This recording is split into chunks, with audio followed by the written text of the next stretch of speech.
அன்பு நேயர்களுக்கு வணக்கம். மகாநதி சீரியலில் 9ஆம் தேதி ஜூன் மாதம் 2025 என்ன நடந்திருக்குன்னு ஒரு ரிவ்யூ பார்ப்போம். இப்போ பார்த்தீங்கன்னாக்கோ நம்ம பிள்ளையும் அவரும் பேசுகிறாங்க, ஃபோனில் பேசுகிறாங்க. அப்படியே சந்தோஷமாக பேசியிருக்காங்க. அப்புறம் மேடம் என்னமோ போய் இதிலெல்லாம் ஆஃபீஸ்லலாம் கலக்கிட்டு வந்துட்டிங்களா அப்படின்னு சொல்லிட்டு, நான் என்ன பண்ணேன், ஒன்றும் பண்ணல, எல்லாம் கேள்விப்பட்டேன் அப்படின்னு சொல்லிட்டு நேராக போய் அவர்கிட்டே வந்து என்னது என்ஜினியர்கிட்டே பேசிட்டியாமே, அப்படியா அப்படின்னு சொல்லிட்டு பேசுகிறாரு. எல்லாம் உங்கள்கிட்ட கற்றுக்கிட்டது தான் அப்படின்னு.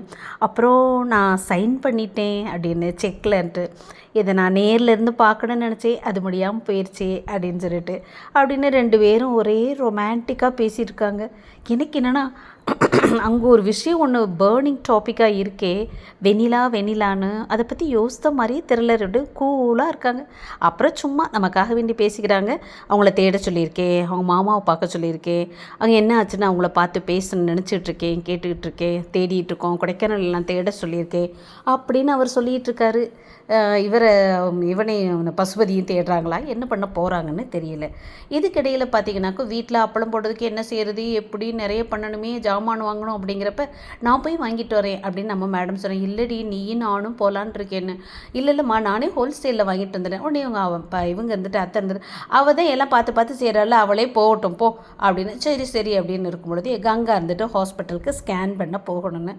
பொண்ணே குமரனும் போகணும்னு. சரி நிறைய தண்ணி எடுத்துகிட்டு போடி, தண்ணியெல்லாம் எடுத்துகிட்டு போய் குடிக்கணும்னு சொல்லுவாங்க, போ பத்திரமா போயிட்டு வா அப்படின்னு. அக்கா போயிட்டு வாக்கா அப்படின்னு சொல்லிட்டு இருக்காங்க. அதுக்கிடையில் பார்த்தா கூத்துல கோமாளி மாதிரி திடீர்னு நம்ம மாமி வராங்க.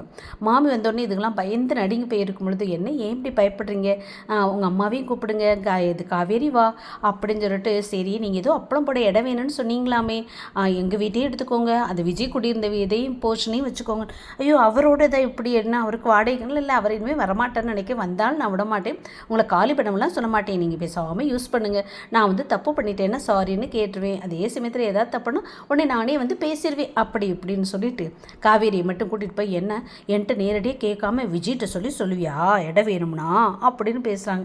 என்னடா அங்கே நடக்குது அப்படின்னு இந்த பொண்ணுக்கு புரியாமல் அவர்கிட்ட ஃபோன் பண்ணி, என்ன மேஜிக்லாம் பண்ணிகிட்டு இருக்கீங்க, இடம்லாம் மாமியே கொடுக்குறாங்க அப்படின்னு இந்த பொண்ணு அங்கே சந்தோஷமாக பேசிகிட்டு இருக்கு. அடுத்து பார்த்தீங்கன்னாக்கும் நான் இதுக்கு போகிறேன், ஹாஸ்பிட்டலுக்கு ஸ்கேன் பண்ண போகிறேன்னு கிளம்பிகிட்ருக்கு.